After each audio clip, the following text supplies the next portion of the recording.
సమాజంలో ప్రతి కుటుంబంలో ప్రతి పండుగలో ప్రతి శుభకార్యంలో మీ కృషి ఉంటుందని టైలర్స్ ని మంత్రి నారాయణ కొనియాడారు. టైలర్స్ డే సందర్భంగా ఏర్పాటు చేసిన టైలర్స్ కార్యక్రమంలో మంత్రి పాల్గొన్నారు. ఈ సందర్భంగా ఆయన మాట్లాడుతూ, మీరు కుట్టే దుస్తుల్లో మీ నైపుణ్యంతో పాటు మీ కష్టం, మీ ఆత్మగౌరవం దాగుంటాయన్నారు. గ్రామీణ ప్రాంతాల నుంచి పట్టణాల వరకు వేలాది కుటుంబాలు టైలరింగ్ వృత్తిపై ఆధారపడి జీవిస్తున్నాయని, ఒక్క నెల్లూరు నగరంలోని 9,000 మందికి పైగా టైలరింగ్ వృత్తిపై జీవనం సాగిస్తున్నట్లు మంత్రి తెలిపారు. ముఖ్యంగా మహిళల ఆర్థిక స్వావలంబనకు ఇది ఒక బలమైన మార్గమని, ఇంటి వద్ద నుంచి ఉపాధి పొందే అవకాశం కల్పించే టైలరింగ్ వృత్తి అనేక కుటుంబాలను నిలబెట్టింది. స్వయం ఉపాధి పొందే వారి కోసం ప్రభుత్వం పలు కార్యక్రమాలు అమలు చేస్తోంది. చిన్న వ్యాపారాల కోసం రుణ సదుపాయాలు, నైపుణ్యాభివృద్ధి, శిక్షణ కార్యక్రమాలు, మహిళా సంఘాల ద్వారా ఆర్థిక సాయం కూటమి ప్రభుత్వం చేస్తుందని మంత్రి తెలిపారు. అనంతరం కుట్టు మిషన్లను మహిళలకు పంపిణీ చేశారు. ఈ కార్యక్రమంలో మేయర్ దేవరకొండ సుజాత, రూప్ కుమార్ టైలర్స్ పాల్గొన్నారు. వేదిక మీద ఉన్న పెద్దలందరికీ నా హృదయపూర్వక నమస్కారాలు తెలియజేస్తున్నాను.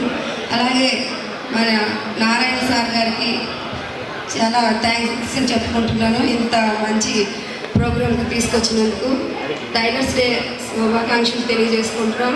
అందరికీ బాగా టైలర్స్ నేర్చుకొని ఇంకా మంచి మంచి ప్రోగ్రామ్స్ చేయాలని, ఇంకా ఎదగాలని ఆశిస్తున్నాను. అందరికీ ధన్యవాదాలు తెలియజేస్తున్నాను.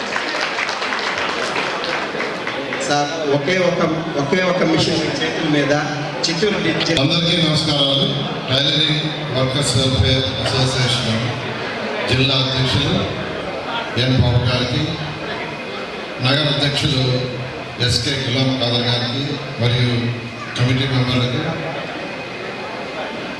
మరియు వేదికను అలంకరించిన మేయర్ సుజాత గారికి, అదేవిధంగా డిప్యూటీ మేయర్ రూప్ కుమార్ గారికి, ప్రజాప్రతినిధులకి, ఇక్కడికి వచ్చేసిన పుర ప్రముఖులకు, మీడియా పర్సన్స్ నమస్కారాలు.